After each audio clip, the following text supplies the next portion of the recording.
Salut à tous, c'est Inext. Aujourd'hui, je vous retrouve pour vous présenter une team sur le Tulpa Rugissant, le level 20, le dernier level. Et la team, la voici, elle est composée de Mia Flamboyante, Larence, Morikyo et Sauvan. En termes de sort, j'ai utilisé le Break Def et le sort de soin. Je vais lancer la run et je vais vous expliquer un petit peu comment la run se déroule. Donc c'est très simple, on a Larence qui est là pour donner du soin et surtout pour poser la marque, et le buff bleu qu'elle donne qui permet de rejouer une compétence de base.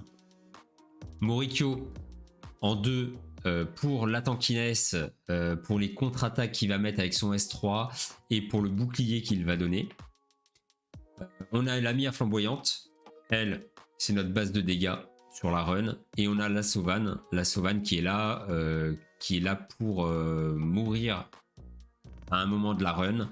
Alors généralement elle meurt soit à la vague 1 si on tue pas assez vite les golems et que les golems ont le temps de faire une AOE, soit elle va mourir sur la première attaque du boss, l'AOE que fait le boss, et ce qui permettra ensuite de transférer l'attaque sur la Mia Flamboyante et que la Mia termine le boss au deuxième tour. Donc on termine la vague 1 en 3 cycles et on va terminer la vague 2 en 1 ou 2 cycles. Alors normalement là, voilà, elle va se terminer là. Donc on arrive cycle 5 sur le boss. Larence pose le break def, la marque. La Mia va attaquer. Morikyo fait son S3. Voilà, donc là où est du boss, la Sauvan meurt. Et on va arriver cycle 6, on va avoir Mia qui va faire son S3 et qui va terminer le boss. Donc c'est une run qui est relativement rapide.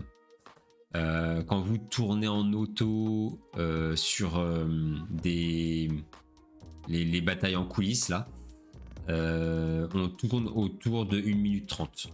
Voilà, 1 minute 30 de moyenne. Donc ce qui est plutôt pas mal. Là on va regarder ce qu'on a comme... ça on peut la garder. Hop. En même temps je regarde si j'ai quelques pièces du set élémentaire qui peuvent être intéressantes. Donc je vais vous montrer les gears que j'ai utilisés pour cette team. Donc on va commencer dans l'ordre de speed tune. Donc en termes de speed tune, on a Larence qui joue en premier, en tout cas qui joue avant la Mia Flamboyante, ça c'est important. Ensuite on a Mia, on a Morikyo. 189 de speed, c'est la speed minimum qu'il faut pour jouer avant le boss. Donc les 3 persos, Morikyo, Mia et Larence, je les ai fait jouer avant le boss. Et on a Sauvan, elle, peu importe sa speed, le but c'est qu'elle ait un maximum d'attaque, ça va être important. Je vais commencer avec la Larence. Donc la Larence, elle est en 7 résonance, mais c'est pas obligatoire, hein. J'ai fait des tests avec un broken set et ça marchait très bien aussi.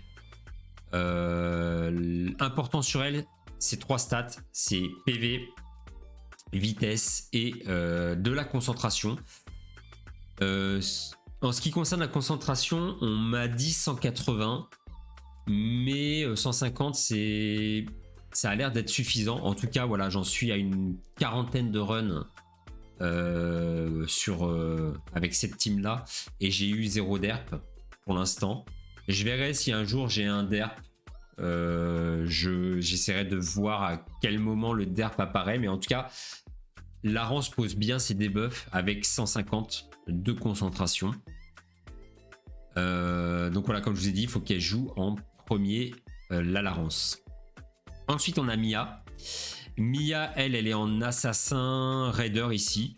Le but pour Mia, c'est qu'elle ait beaucoup d'attaques, KPTC, beaucoup de DCC et suffisamment de vitesse pour jouer avant le boss. Je vous ai dit que mon Morikyo il jouait après la Mia, mais il peut jouer avant aussi, c'est pas grave. Je l'ai fait jouer après pour gagner quelques secondes, notamment quand on arrive sur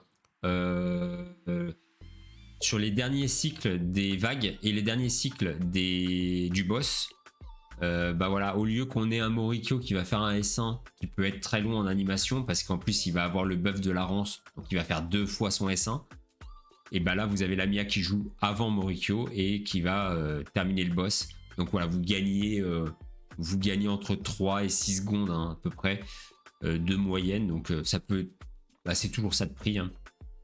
Donc c'est pour ça que j'ai fait jouer ma Mia avant Morikyo. Ici donc elle a 6008 d'attaque et 400 de DCC, et chose importante que je vous conseille de regarder, c'est au niveau des artefacts, essayez de voir si vous pouvez avoir ce genre de stats là, vous voyez, dégâts contre les héros de bois. Ça c'est quand même assez efficace, même peut-être plus que de l'augmentation de dégâts crit sur les compétences. Donc voilà, si vous avez des reliques comme ça, c'est très bien. Vous pouvez l'avoir sur la première relique, l'insigne, et sur le tome. Voilà. Vous pouvez pas l'avoir sur la troisième, le Graal, vous ne pourrez pas avoir de dégâts sur les éléments. Donc voilà pour ce qui est de la Mia flamboyante. Quand vous faites votre Mia, évitez aussi de mettre soit trop d'attaque, soit trop de dégâts crit. Vous voyez, essayez de trouver un équilibre. Si vous avez, je sais pas, 8000 d'attaque, mais que 300 de DCC, essayez peut-être de changer une pièce pour rééquilibrer. Ça sera plus value pour votre run. On passe ensuite au Morikyo. Morikyo, rien de particulier sur lui. Ce qu'il lui faut, c'est un maximum de PV. Alors je lui ai mis aussi un peu de concentration. Voilà. Mais voilà, si vous tournez même là 29 500 PV, il est largement au-dessus de ce qu'il faut hein. Je pense que si vous avez 25 000 minimum, on va dire, c'est très bien. Et puis voilà, de la vitesse hein, faut qu'il joue avant le boss, ça c'est important, donc 189. Mais sinon rien de particulier pour lui. Et la Sauvane, on termine par elle. Donc la Sauvane, elle est là. Alors ma Sauvane est pas book. Elle est pas book, elle est quand même un peu énervée, on va dire, parce qu'elle s'approche des 10 000 d'attaque. Elle est à 9 670 d'attaque. Alors, vous voyez qu'elle est pas en full guerrier. J'ai vu certains qui faisaient l'erreur parfois de vouloir absolument mettre full guerrier sur la Sauvane. Et finalement, bah, ils ont des pièces guerriers qui sont peut-être moins bonnes que d'autres pièces, et parfois il faut essayer de casser le set guerrier. C'est ce que j'ai fait, vous voyez, j'ai mis une pièce malédiction et une pièce assassin, mais finalement bah voilà, ça me donne plus d'attaque que si j'avais fait un full guerrier. Je l'ai capé Tocrit aussi. Bon bah ça c'est arrivé comme ça hein, le cap Tocrit. C'est pas obligatoire hein, honnêtement, vous pouvez vous en passer du moment que voilà, vous essayez d'avoir le maximum d'attaque sur votre Sauvane. C'est la seule stat importante. Sinon, bah voilà pour ce qui est de la team. À savoir que le seul perso qui est book dans ma team, c'est Mia flamboyante. Les autres ne sont pas book. Il y a 0 book sur les 3 autres persos. La Mia flamboyante, j'ai réussi à faire un perfect en termes de book. Je vais vous montrer pourquoi. Donc la Mia, elle est là, et vous voyez qu'en termes de maîtrise, elle a les 4 en équipement, les 5 en compétences, et elle a un seul en haut. C'est très bien, je vais pas aller chercher les autres, parce que les autres c'est du PV, de la défense. Il y aurait que le dernier qui m'octroie de l'attaque en fonction de la vitesse, mais encore c'est 100% de la vitesse. Donc là vous voyez que sur le Tulpa elle est à 191, je gagnerais 191 d'attaque. Ça vaut pas le coup de dépenser 5 books pour aller chercher ça hein. Clairement. Donc voilà, si vous voulez refaire la team, alors il peut y avoir des alternatives à cette team, notamment vous pouvez changer la Sauvane. Alors peut-être que je retourne ici. J'avais fait des tests, alors pas avec Sauvane mais avec la Alisha. Ça peut être sympa, la Alisha, surtout en début de run. Ça peut être intéressant parce que elle va mettre de l'ignore def en plus sur la Mia. Vous savez que la Mia, elle stack un buff sur elle qui lui donne de la pénétration d'armure jusqu'à 8 fois. Donc quand elle arrive à 8 buff, elle est à 80% d'ignore def et son ulti ignore 30% de def aussi. Donc elle est à 110% d'ignore def. Donc en fin de run, ça servira pas d'avoir Alisha. Mais en début de run, sur les vagues, voilà, ça peut être intéressant d'avoir, je crois que c'est 25% que Alisha donne d'ignore def au tout début. Sinon, vous pouvez essayer de mettre Zlin aussi. Donc un Zlin, ça pourrait être sympa parce qu'il va mettre la marque sur le boss. Voilà. Ça va être peut-être un peu plus loin avec Zlin parce qu'il faudra attendre que le boss joue son deuxième tour pour que la marque explose et que le boss meure. Donc voilà. Et puis sinon vous pouvez peut-être mettre aussi une Bella. Voilà, une Bella, ça pourrait être sympa. Alors moi je l'ai pas mis parce que ma Bella n'est pas book et du coup en termes de dégâts, je perds peut-être un petit peu.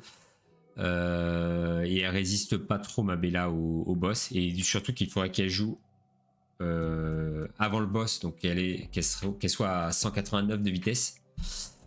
Et voilà, même si ma Bella est 70 à 6, j'ai eu la chance de l'invoquer plusieurs fois. Voilà, ça vaut, pour moi, ça vaut pas le coup comparé à cette team qui est pour moi plus rapide. Donc, vous voyez, c'est une team qui, comme je vous disais, en 6 cycles, c'est terminé. Et en coulisses, vous êtes à peu près à 1 minute 30 de moyenne. Voilà. J'espère que cette team et la présentation vous aura plu. N'hésitez pas à mettre en commentaire quelle team vous utilisez vous. Si vous avez d'autres alternatives. Alors, on ne parle pas bien sûr de Speedtune. Hein. Là, on a des teams avec des Ophélie, notamment, qui sont plus rapides et c'est normal. Parce qu'Ophélie apporte vraiment énormément sur une run. Mais voilà, en termes d'investissement, de book, tout ça, j'ai trouvé que c'était une team qui était plutôt sympa. Donc j'espère qu'elle vous aura plu, en tout cas.